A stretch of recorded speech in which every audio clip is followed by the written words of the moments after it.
বেশ অনেক আগের একটি ঘটনা। একটি ছোট্ট গ্রাম ছিল। সে গ্রামের নামটি পলাশপুর।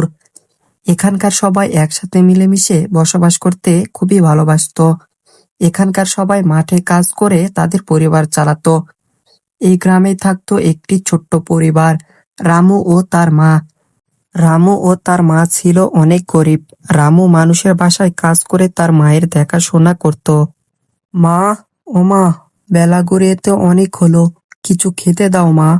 কি খেতে দিব বাচ্চা? ঘরে তো একটা চালের দানাও নেই।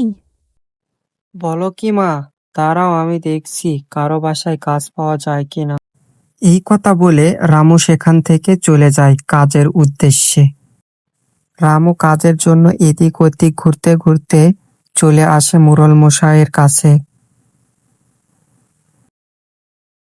আরে, এ তো দেখছি আমাদের রামু।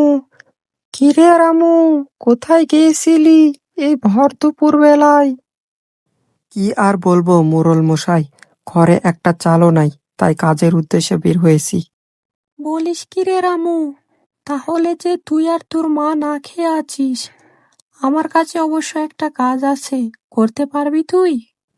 হ্যাঁ হ্যাঁ মোড়ল মশাই, আমি সব ধরনের কাজ করতে পারি, আপনি শুধু একবার বলে দেখেন কি কাজ করতে হবে। বেশ ভালো কথা, তাহলে চল আমার সাথে, আমার জমির আগাছা পরিষ্কার করে দিতে হবে। এই কথা বলে রামু ও মোড়ল মশাই চলতে লাগলো মোড়ল মশাইয়ের জমির দিকে।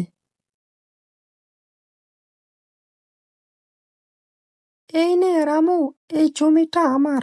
এখানে অনেক আগাছা জমে গেছে, এগুলো সাফ কর। আচ্ছা ঠিক আছে মোড়ল মশাই, আমি এক্ষুনি ঝটপট করে এই সব আগাছাগুলো পরিষ্কার করে দিচ্ছি। তাহলে মন দিয়ে কাজ কর, আমি বরং এখন যাই। আর হ্যাঁ, বিকালে টাকা পয়সা নিস।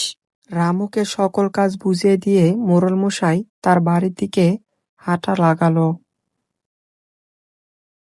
না, আর দেরি করলে চলবে না, ঘরে যে আমার একটা চালও নেই, ঝটপট করে কাজটা করে ফেলি।